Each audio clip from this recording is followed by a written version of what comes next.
through USAID over the past several years, these are some of the insane priorities that organization has been spending money on.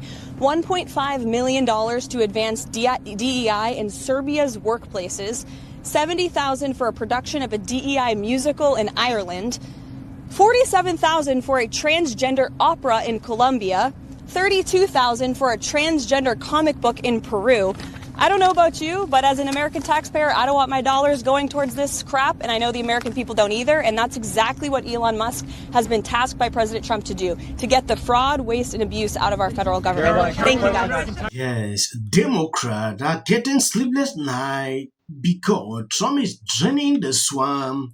When I take a look at what is going on, they can't even sleep. They are melting down. This one is saying this, saying that at the end of the day, they will be okay. The truth has been exposed. A lot of these things were happening. We didn't even know until now. There is something these people are forgetting. Elon Musk is employed under Trump, according to an article recently published by CNN, with no salary. So these people say, oh, Elon Musk is doing this, having access into this bullshit. At a certain point, when I look at what is happening. Hello, everybody, and thank you for tuning in to the weekly report. Audit USAID, then shut it down.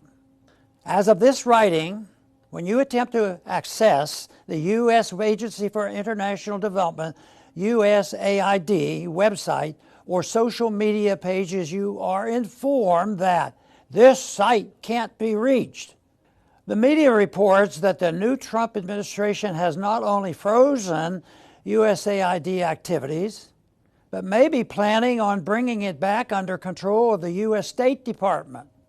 Other reports, including statements by Elon Musk, suggest that it will be closed completely.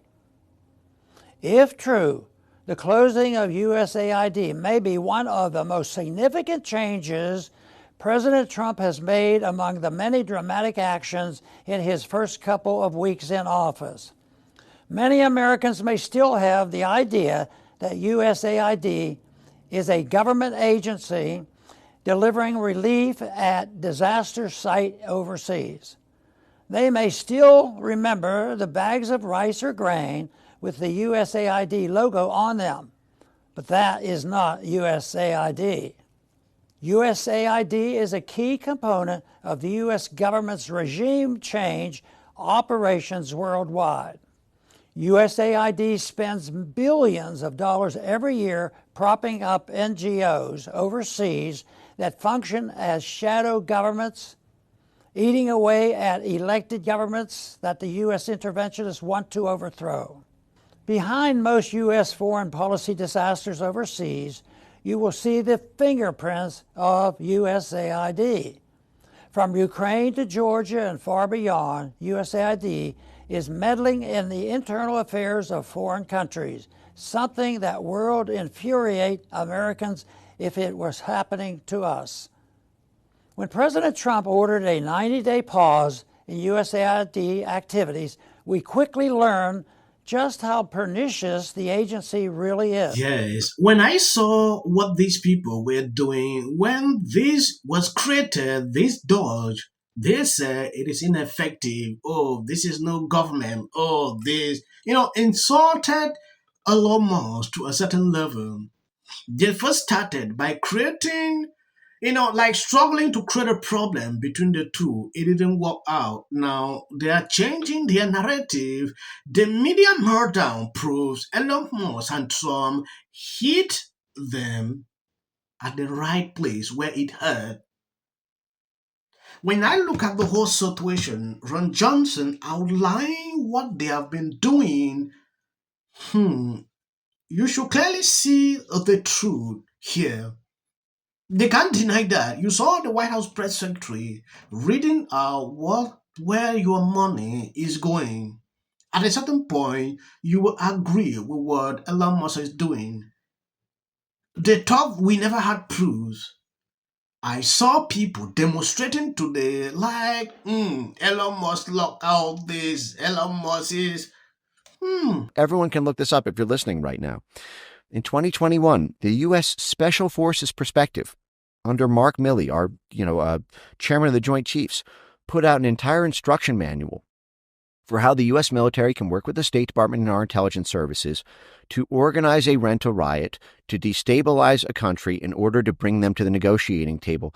They gave an example of a hypothetical West African country where a member of U.S. Special Forces is on a separate mission, driving down a highway, and notices a billboard for Chinese infrastructure investment into a new port in this Western African country. The unit takes note of this billboard on a highway in Western Africa with Chinese symbols on it. They do their own investigation and figure out that this is part of a real estate development project from Chinese investors, that as part of that development project will have the construction of a Chinese naval port in this West African country, where in theory China would then be able to project naval influence into the Atlantic Ocean. What the Special Forces Guide calls for is coordination with the State Department, coordination with our intelligence services, coordination with our psychological operations unit to take all of our assets in that West African region.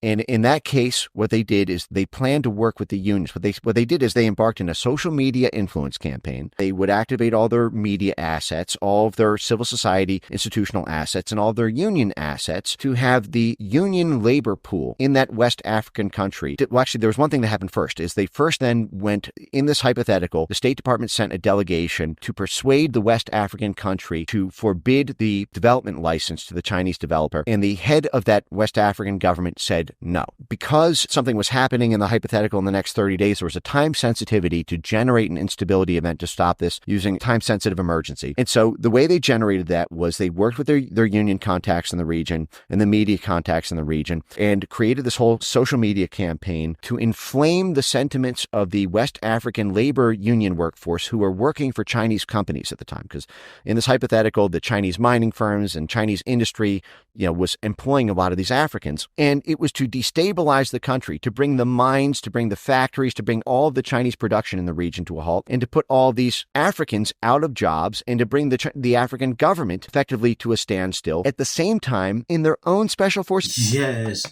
these are just some things that these people spend money on. It is sad that the truth is coming out, but now nobody was bold enough to actually take these actions until Trump came in. When you take a look at this, the most hysterical take of the night came from CNN Van Jones, who claimed that Trump is telling the rest of the world to die by adding oversight to USD. Another person, Jen Psaki, in an equally ridiculous media moment, former White House press secretary Jen Psaki suggested that Elon Musk targeted USD because he was uncomfortable with how the agency combated corruption.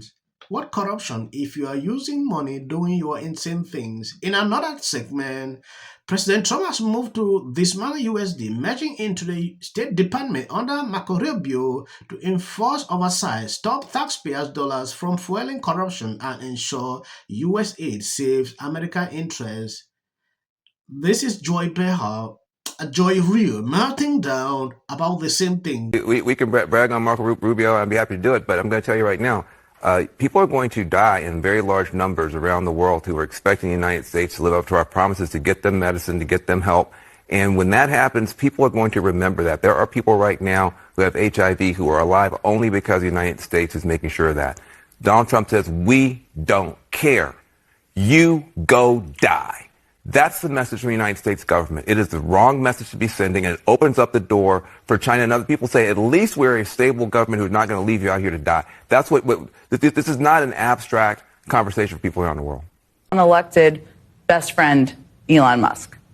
His latest target was the United States Agency for International Development. And that agency is the one that not only leads on humanitarian assistance around the world, but also works to combat corruption and foreign aid programs. It's a big part of what they do. But we begin tonight with a full-on crisis in our democracy, as federal workers are literally locked out of their offices while operatives working for a private citizen essentially take over our government.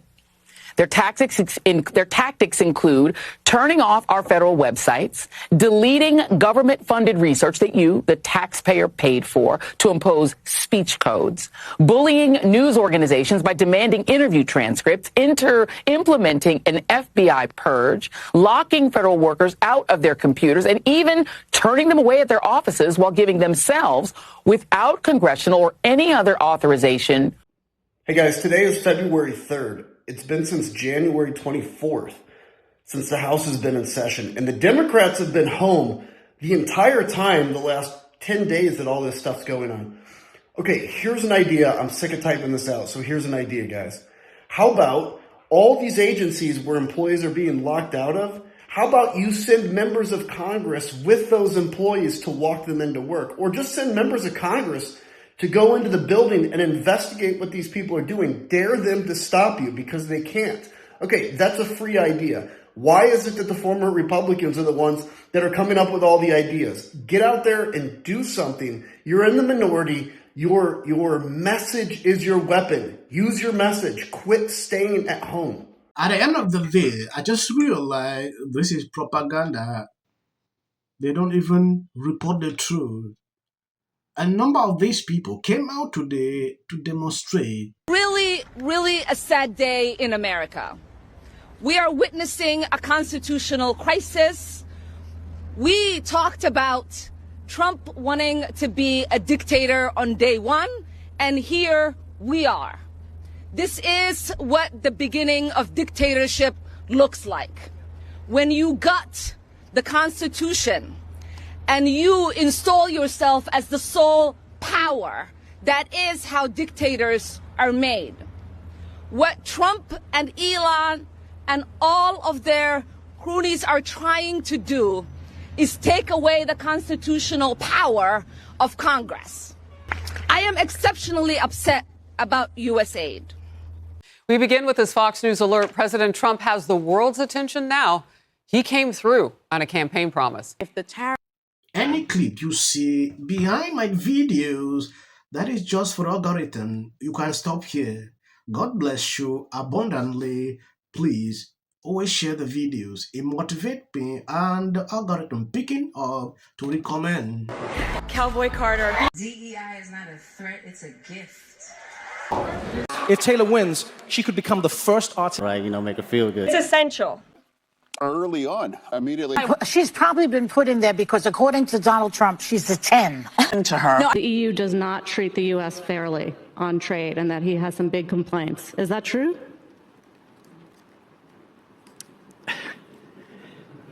Right? And it doesn't mean that we should sit and pretend that it's suddenly okay, that this new presidency is just going to keep on keeping on. That is not the case. And because, final point for me, a year and a half is because... This is the United States. You're talking about a man who didn't become the president of the United States because of merit. This lady is not unstopped. Where awful things have happened. So and sparks move things. And it doesn't matter how much water you have. Future president and his gag are somebody in policy. The city of the Pacific Palisades is burning. And, I flew here last night. I was on a plane. You getting water to areas that need... He's been trained his whole life to do. What do we do? Right now you're looking history, remember it. As a country about and then I think all our tax dollars probably went for Gavin's hair gel. I don't know. Jordan. In the 5 tenants of Palisades Village right here. This is the town center of sorts. And he did this little dance. Josh Green, the governor of down in Hawaii. Had some, And then we watch the news or talk to my friends. Now look, I have a lot of fear. This is not... Tucker, I went to Mar-a-Lago to be with him.